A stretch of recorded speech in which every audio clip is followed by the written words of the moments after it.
अस्सलाम वालेकुम। कैसे हैं आप सब? उम्मीद है सब खैरियत से होंगे। आज मैंने बहुत ही यमी यमी किस्म का चिकन का सालन बनाया है। आप यही कह रही हैं चिकन कोरमा है, लेकिन थोड़ी सी ग्रेवी के साथ, क्योंकि गर्मियों में सूखा सूखा सा सालन अच्छा नहीं लगता। तो चलें जी स्टार्ट कर लेते हैं। सबसे पहले मैंने कढ़ाई ली, उसमें मैं ऑयल नहीं घी डालूँगी। ये देखिए घी डाल दिया मैंने, इसमें तकरीबन आधा कप के करीब है। जैसे ये मेल्ट होता है तो मैं इसमें डाल दूँगी प्याज स्लाइसिस में काटे हुए। ये देखिए ऑयल में, आप ऑयल में भी बना सकते हैं, लेकिन आप इसको घी में बनाएंगे तो आपको बहुत ज़्यादा मज़ा आएगा। ये देखिए मैंने प्याज स्लाइसिस में काटने के बाद मैंने उन्हें लच्छों से अलग-अलग कर लिया, ताकि ये ब्राउन होने में इन्हें आसानी रहे और ये जल्दी से ब्राउन हो जाएंगे। देखिए अब मैं इनको हिलाती रहूँगी ताकि ये इक्वली ब्राउन हो, और ये ना हो कि कुछ ज़्यादा ब्राउन हो जाए और कुछ कम ब्राउन हो जाए। ये आपने ख़ास तौर पर ख्याल रखना है। ये देखिए मेरी अम्मी कहती हैं कि अगर प्याज़ों को जल्दी ब्राउन करना हो तो उस पर थोड़ा सा नमक डाल दिया जाए तो वो जल्दी ब्राउन होते हैं। तो मैंने ऐसा ही किया, 2 चुटकी मैंने इसके ऊपर नमक छिड़क दिया। तो ये देखें प्याज इक्वल ब्राउन हो गए हैं और एक जैसे हुए हैं। ज़्यादा ब्राउन आप करेंगे तो कोरमा आपका ज़रा बनेगा अजीब सा, ब्लैक ब्लैक सा। तो ये बस ये ऐसे हों। अब मैं इनको सारों को निकालूंगी। जैसे मैंने प्याज निकाले हैं उसी घी में मैंने डाल दूँगी 5 से 6 हरी मिर्चें साबुत, उनकी डंडियाँ तोड़ दूँगी और इनको मैं अच्छे से इसमें थोड़ा सा फ्राई कर लूँगी। आपने डंडियाँ तोड़ के इसमें हल्का हल्का कट लगा देना है, वरना ये उछल उछल के आपके ऊपर ही गिरेंगी। और कुछ ज़्यादा नहीं इसको हमने करना, बस थोड़े थोड़े स्पॉट इनके ऊपर आ जाएंगे तो फिर हम इनको निकाल लेंगे। ये देखें अब हम इनको निकाल लेते हैं। इसके बाद मैं इसमें डाल दूँगी लहसुन अदरक का पेस्ट। ये देखें ये लहसुन अदरक फ्रेश कुटा हुआ है और ये मैं इसमें डाल के इसको थोड़ा सा इसको कलर दूँगी, जिससे इसका हल्का सा कच्चापन कम होता है। ज़्यादा कच्चापन नहीं कम करना हमने। इसमें मैं डाल दूँगी चिकन, क्योंकि चिकन जब इसमें पकेगा तो इसकी खुशबू और चिकन की खुशबू, दोनों की खुशबू आपस में मिक्स होके ख़त्म हो जाएगी। मतलब चिकन की खुशबू भी ख़त्म हो जाएगी और अदरक लहसुन का कच्चापन भी ख़त्म हो जाएगा। तो अब मैं इसको इसमें इतना भून लूँगी कि ये इसका कलर चेंज हो जाए।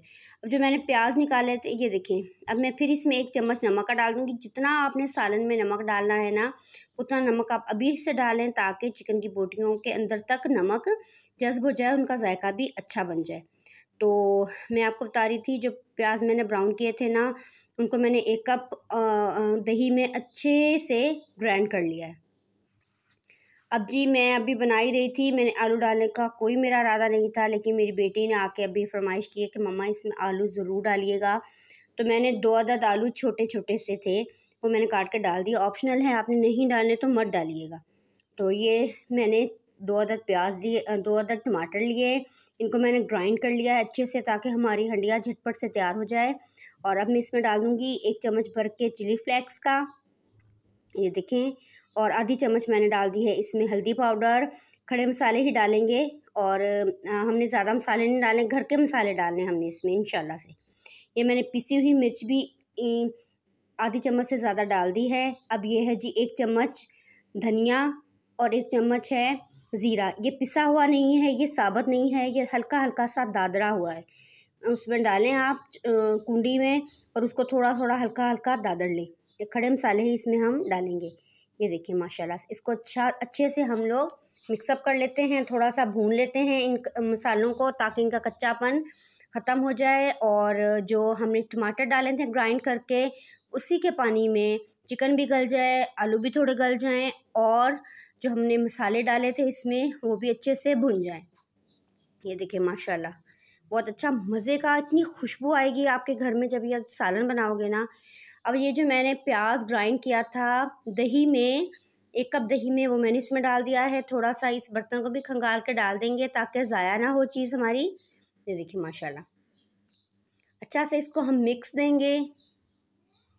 ये देखिए ज़बरदस्त, इसको अच्छे से हम हिलाते जाएंगे, भूनते जाएंगे, पकाते जाएंगे।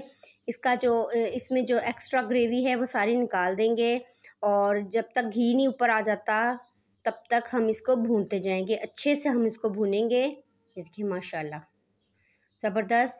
अब मैंने इसमें 1 कप भर के डाल दिया है दूध का, पानी बिल्कुल नहीं शामिल करेंगे। 1 कप दूध का डाल दिया है। इस दूध में ही ये सालन बनेगा, पकेगा और बड़ा इसका क्रीमी क्रीमी सा फ्लेवर आएगा इंशाल्लाह से। ये देखिए ज़बरदस्त किस्म का हमारा मसाला भी तैयार हो रहा है। अब मैं इसको उस वक्त तक पकाऊंगी जब तक कि जितनी मुझे ग्रेवी चाहिए उतनी ही ना रह जाए, ज़्यादा नहीं मुझे चाहिए ग्रेवी, हल्की फुल्की सी चाहिए ताकि खाते हुए मज़ा आ जाए। ये तकरीबन तैयार है। अब मैं इसमें डाल दूँगी, ये देखिए 1 छोटी चम्मच मैंने डाल दिया इसमें जायफल पाउडर का, पिसा हुआ जायफल पाउडर। इससे बहुत ज़बरदस्त सी खुशबू आएगी और खाने का आपको मज़ा ही आ जाना है। तो इन्हीं मसालों से ये मैंने कोरमा मसाला बनाया है, मतलब कोरमा बन गया है हमारा। अब मैं इसके ऊपर थोड़ा सा धनिया डाल दूँगी, ये देखिए माशाल्लाह से। और ये हमारा मज़ेदार किस्म का हमारा तैयार है।